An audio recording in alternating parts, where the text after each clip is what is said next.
Hello కానమూకు కథావచనం మోహనవచనం పరిజ్ఞాన హితబాండం శ్రోతలకు ఆహ్వానం నమస్కారం. చదవదగునెవరు రాసిన తదుపరి చదివిన వెంటనే మరువక పలువురికి వినిపింపబూనిన అదియే పరిజ్ఞాన హితబాండమౌపో మహిళ మోహనవచనమై విరాజిల్లు. పరిజ్ఞాన హితబాండం లక్ష్యం ప్రతివారీ సమాచార హక్కు ఆస్ఫూర్తితోనే ఇప్పుడు చైతన్య పింగళి అనేటువంటి ఈ అంశం ఏ రజా హుసేన్ తెలుగు సాహితీవేత్తల పరిచయాలు శీర్షికగా వారు అందజేస్తున్నటువంటి ఈ అంశాన్ని ఇప్పుడు మీ కానమూకు కథావచనం శ్రోతలకు మీ కానమూకు స్వరంలో వినండి. చైతన్య పింగళి ఏ రజా హుసేన్ తెలుగు సాహితీవేత్తల పరిచయాలు శీర్షికను అందిస్తున్నటువంటి అంశంగా ఇప్పుడు వినండి. ఇక అంశంలోకి ప్రవేశిద్దాం.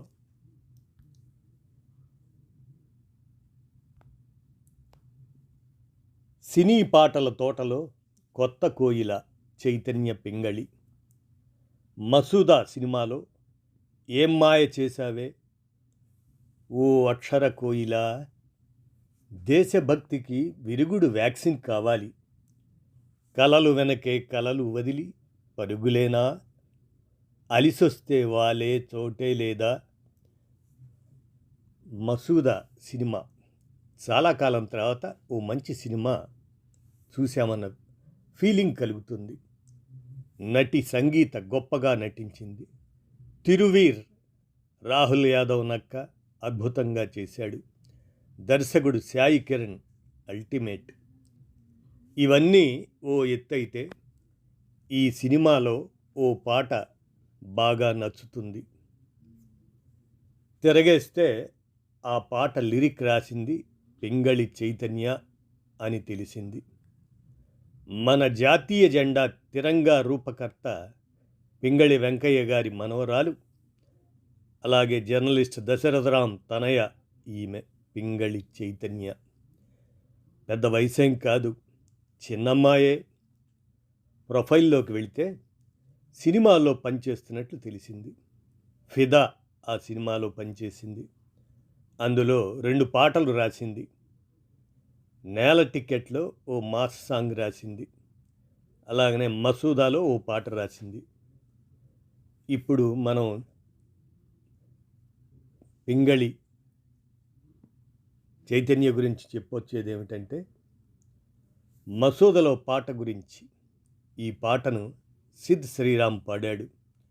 కొన్ని చోట్ల లిరిక్ని మింగటమో, సాగదీయటమో, ఉచ్చారణ లోపమో ఏదైతేనే ఈ పాట మన తెలుగు గాయకుల చేత ఎవరి చేత అయినా పాడిస్తే బాగుండేదనిపిస్తుంది. సిద్ గొంతులో మాధుర్యం ఉన్న ఉచ్చారణ సరిగా లేక బంగారం లాంటి లిరిక్ని చెడగొట్టాడు. పాపం చైతన్య రాసిన పదాల భావం సరిగా పలకలేదు అతని నోట. చైతన్య రాసిన పాట పల్లవి మధ్యలో వస్తుంది. దాచి దాచి ఓ కోయిలా అంటూ ఈ అమ్మాయి ఎంత అద్భుతంగా రాసింది. తెలుగు పదాల మాధుర్యాన్ని నిజంగా కోయిలలానే పలికించింది. ఆ పాట గుర్తున్నంత వరకు మీకోసం పాడిగాదు, ఆ పదాలను ఇక్కడ మీకు నేను వినిపిస్తాను. అంతులేని ఆకాశాన గమ్యమంటూ ఉండేదేనా, ఎగరాలనే ఆరాటమా, అలిసొస్తే వాలే చోటే లేక, దాచి దాచి ఓసి కోయిల, ఆ ఊసులేవో గొంతు లోపల, వేళకాని వేళలో ఇలా కూయబోకే, గాయమవ్వదా.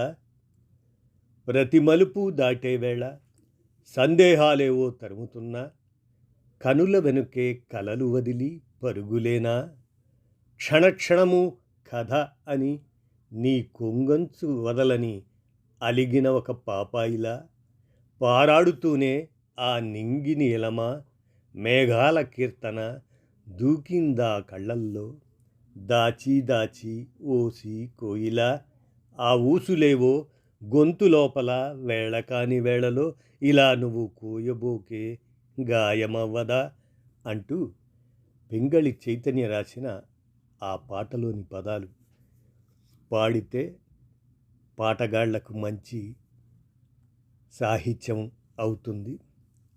ఆ పాట మసూద సినిమాలోదట.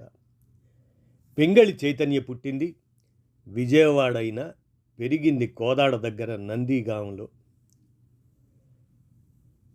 ఆమె భారతదేశ జాతీయ పతాక రూపకర్త, స్వాతంత్ర సమరయోధుడు పింగళి వెంకయ్య మునిమనవరాలు. ఆమె తండ్రి పాత్రికేయుడు పింగళి దశరథరాం. ఆ రోజుల్లో వినే ఉంటారు ఎన్కౌంటర్ పత్రిక గురించి. ఆ పత్రిక ఎడిటర్ పింగళి దశరథరాం. తెలుగునాట సంచలనం సృష్టించాడు ఆయన. పింగళి దశరథరాం సోషలిస్టు. ఈ చైతన్య చిన్నప్పుడే ఆయన 28 ఏళ్ల వయసులో ఆయన హత్యకు గురయ్యారు. చైతన్య రచించిన చిట్టగాంగ్ విప్లవ వనితలు అనే కథల సంపుటికి 2016లో కేంద్ర సాహిత్య అకాడమీ యువ పురస్కారం లభించింది. ఇదో ప్రయోగాత్మక కథా సంపుటి. దీంతో పాటు మనస్సులో వెన్నెల అనే మరో కథా సంపుటి కూడా వచ్చింది ఆమెది. ఈమె విజయ విహారం అనే పత్రికలో కొంతకాలం పనిచేసింది. అలాగనే సినిమాల్లో కూడా అనుభవంగా శేఖర్ కమ్ముల దర్శకత్వంలో వరుణ్ తేజ్ నటించిన ఫిదా, ఆ సినిమాకి కో రైటర్గా పనిచేసింది పింగళి చైతన్య. అంతేకాకుండా ఫిదా సినిమాలో ఊసుపోదు ఊరుకోదు అనే పాట, ఫిదా ఫిదా అనే పాటలు రాసింది ఈ చైతన్యనే. అలాగనే నేల టికెట్ సినిమాలో బిజిలీ, విన్నానులే అనే పాటలు, అలాగనే లవ్ స్టోరీ సినిమా 2020లో వచ్చినటువంటి లవ్ స్టోరీ ఏయ్ పిల్ల అనేటువంటి పాట, అలాగనే ప్రస్తుతానికి 2022లో వచ్చిన మసూద సినిమాలో ఇంతకుముందు చెప్పినటువంటి దాచి దాచి అనేటువంటి ఆ పాటలు రాసి లిరిక్ రైటర్గా పేరు తెచ్చుకుంది చైతన్య పింగళి. ఇక నిర్భయ సంఘటనే ఆమె చిట్టగాంగ్ కథలకు స్ఫూర్తి. రచయితగా నిర్భయ సంఘటనలతో స్త్రీల గొప్పతనం, వారి ధైర్య సాహసాలు ప్రపంచానికి తెలియజేసేందుకు చిట్టగాంగ్ ఉద్యమంపై పరిశోధన ప్రారంభించింది చైతన్య. ప్రెగ్నెన్సీతో ఉండగానే బెంగాల్, చిట్టగాంగ్ ప్రాంతాలన్నీ తిరిగి పరిశోధించిన చైతన్య ఆ సమాచారం సేకరించి చిట్టగాంగ్ వీరవనితలు అనే కథారచన చేసింది. బాగా చదువుకున్న వితంతువులైన స్త్రీలే ఆనాటి సాయుధ పోరాటం చిట్టగాంగ్ సాయుధ పోరాట దళంలో చేరి వీరవనితలుగా చరిత్ర సృష్టించారు. ఆ పోరాట ఉద్యమంలో మొదటి తరం వీరవనిత, సాయుధ పోరాటంలో అమరురాలైన తొలి మహిళ ప్రీతిలత, బాంబులు తయారు చేసిన మొదటి మహిళ కల్పనా దత్. 100 సంవత్సరాల క్రితమే ఆ విధంగా స్త్రీలు గొప్ప ధైర్య సాహసాలు ప్రదర్శించారు. జెండర్కు అతీతంగా ఎన్నో కష్ట నష్టాల కోర్చి అండర్గ్రౌండ్లో పనిచేశారు. చిట్టగాంగ్ను విముక్తి చేసి 1947కు ముందే మన జాతీయ జెండాను అక్కడ ఎగరవేశారు అనేటువంటి కథాంశంతో ఆమె చిట్టగాంగ్ కథలు ఆ విధంగా సాగితే, కథా రచన అనేది పింగళి చైతన్య. ఆమె ఇప్పటిదాకా 15 కథల వరకు రాసింది. మ్యారిటల్ రేప్ గురించి రాసిన ఏమో అనే కథ, శ్మశానంలో నివసించే కాటి కాపరికి పుట్టిన ఒక చిన్నపిల్లాడి మనస్తత్వాన్ని తెలియజేసే మరో కథ, అదే చీకటి కాలిన రాత్రి అనేటువంటిది. ఆ తర్వాత మనసిజ విల్లు అనే కథ. ఇలా కొన్ని కథలు ఆమె రాసినవి వచ్చాయి. ఈమె దేన్నైనా జెండర్ పెర్స్పెక్టివ్లో చూస్తుంది అనిపిస్తుంది. పాలు విరిగినట్లు నా దేశభక్తి విరిగిపోయింది అంటుంది చైతన్య. అలా ఎందుకు అంటే సమాధానం ఆమె మాటల్లోనే తెలుసుకోవాలి. దేశభక్తికి విరుగుడు వ్యాక్సిన్ కావాలి అంటూ పింగళి చైతన్య అనేటువంటి భావం పరిశీలిస్తే బ్రాహ్మణుడికి జన్యం ఎంత ముఖ్యమో మా కుటుంబంలో అంటే పింగళి చైతన్య కుటుంబంలో దేశభక్తి కలిగి ఉండటం అంత ముఖ్యం. ఈ పోలిక కావాలనే చెప్తున్నానంటారు ఆమె. దేశం గురించి ఏమన్నా తెలుసా అంటే తెలిసి కాదు, అది వారసత్వంగా వచ్చిన ఆస్తి. మా ముత్తాత స్వాతంత్రోద్యమంలో ఉన్నారు. త్రివర్ణ పతాకం రూపకల్పన చేశారు. ఇది నా చిన్నప్పుడే నూరిపోశారు. స్కూల్లో జెండా వందనం రోజు ఒక గౌరవం. ఈ ప్రివిలేజ్ని చక్కగా ఎంజాయ్ చేసేదాన్ని అంటుంది చైతన్య పింగళి. వెంకయ్య కొడుకు అంటే మా తాత, అదే చైతన్య అనేటువంటి మాట. వాళ్ళ తాత పింగళి వెంకయ్య గారి కొడుకు చలపతిరావు. ఆయన ఇండియన్ ఆర్మీలో పనిచేశారు. సర్వీసులో ఉండగానే చనిపోయారు ఆయన. ఇక చైతన్య నాయనమ్మని కనీసం ట్రైన్ పాస్ కూడా తీసుకునివ్వలేదు వెంకయ్య గారు. చైతన్య తండ్రిని, అదే దశరథరాముని, ఆయన 28వ ఏటనే చంపబడ్డారు. ఇలాంటి కుటుంబ త్యాగాలు, కీర్తుల వల్ల, నేను చదువుతున్న పుస్తకాల వల్ల తెలియకుండానే మా కుటుంబ వాతావరణంలో దేశభక్తి అనేది బ్రష్ చేసుకోవటంలా ఒక భాగమైంది అంటుంది చైతన్య. కానీ మా ఇంట్లో బంధువుల్లో బీజేపీ భావజాలాన్ని నమ్మిన వాతావరణం అప్పుడు లేదు.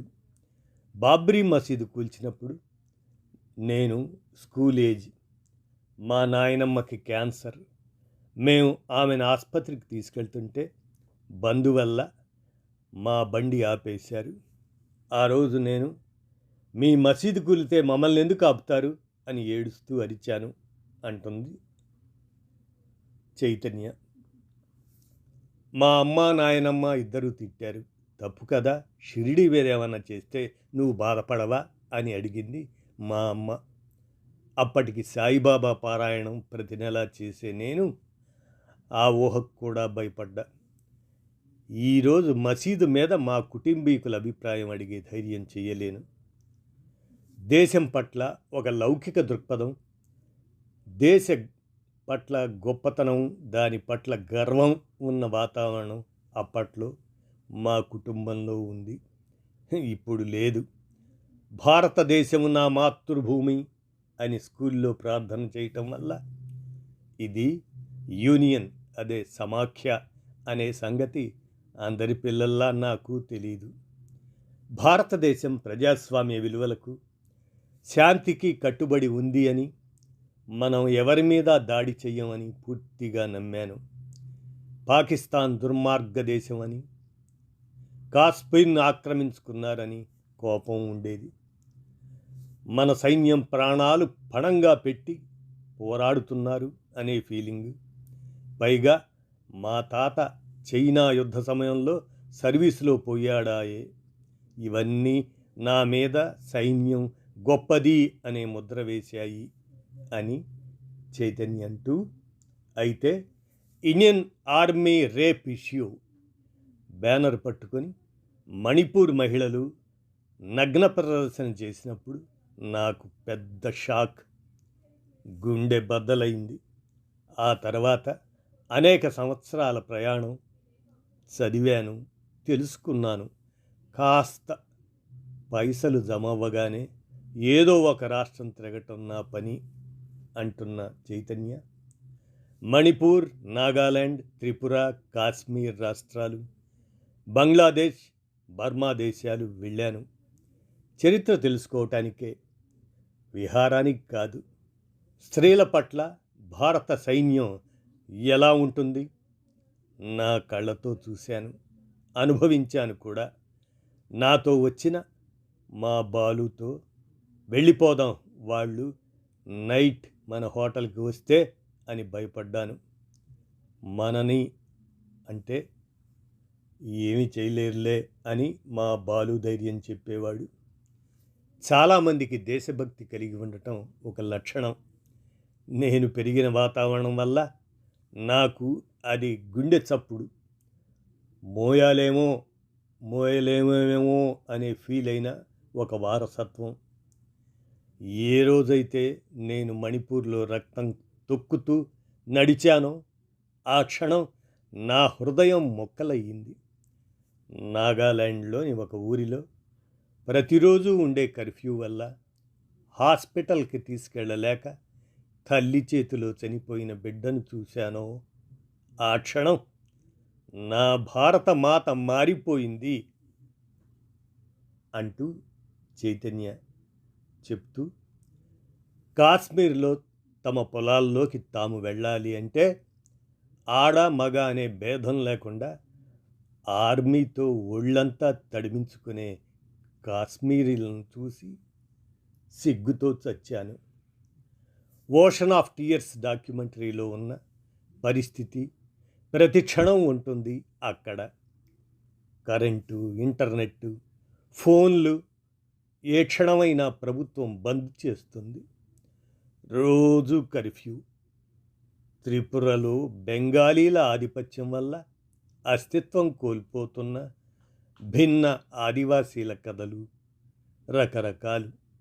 బెంగాలీలు అక్కడ బిజినెస్ చేస్తారు కాబట్టి బెంగాలీ మన కర్మకి హిందీ, ఇంగ్లీష్, అస్సామీ, మణిపురి నేర్చుకుంటారు. ఇన్నేసి భాషల మధ్య వాళ్ళ సాంస్కృతిక నేపథ్యం క్రమంగా కనుమరుగవుతుంది. నేను నా కళ్ళతో చూశాను. అక్కడ పిల్లలు ఎప్పుడూ ఒక భయంలో ఉంటారు. వాళ్ళకి బాల్యం సహజంగా ఉండదు. దేశభక్తితో భారతదేశంలో భాగంగా ఉండాలి అనుకున్న రాణి గైడిన్లియు జీవిత చరిత్ర రాయాలి అని వెళ్ళిన నేను ఈశాన్య రాష్ట్రాల చరిత్ర, ఇరోమ్ షర్మీల జీవిత కథ ఆ నేపథ్యంతో రాస్తున్నాను అంటుంది చైతన్య పింగళి. నా దేశం శాంతి సందేశం అని నమ్మిన నేను ఇండియా ఈజ్ ఎప్రెసర్ అని అర్థం చేసుకున్నాను. 2 వాక్యాల్లో రాసిన ఈ మాటలు నాకు జీర్ణం కావటానికి సంవత్సరాలు పట్టింది. నేను ఆ ప్రాంతాల నుండి వెనక్కి వచ్చిన తర్వాత కొన్ని రోజుల వరకు నిద్రపట్టేది కాదు. ఈ సంవత్సరం అరుణాచల్ ప్రదేశ్ వెళ్ళాలి అని ప్లాన్ చేసుకొని పైసలు కూడబెట్టాక నాకు ధైర్యం చాలక ఆగాను. ఇప్పుడు నాకు ఒక బిడ్డ ఉన్నాడు. వాడు స్వేచ్ఛగా నవ్వటం, ఆడటం చూసిన కళ్ళతో వాడిని పక్కనే ఉంచుకొని అక్కడ పిల్లల్ని చూస్తుంటే అపరాధ భావన వస్తుంది అంటుంది చైతన్య. నాలో ఉన్న దేశభక్తి కేవలం ఇండియాగా భావించబడుతున్న నేల మీద లేదా మనుషుల మీద అనేది తేల్చుకోవటం తేలిక. దేశమంటే మట్టి కాదోయ్, దేశమంటే మనుషులోయ్ అనే ముక్క అర్థమై చస్తే కానీ దేశభక్తి కరవడం వల్ల ఖర్చు, ఏడుపు, భయం ఇలాంటి చోట్లకి ఎందుకు తీసుకొస్తావు అని మా బాలుతో తిట్లు. జీవితంలో 10 ఏళ్ళు పట్టింది.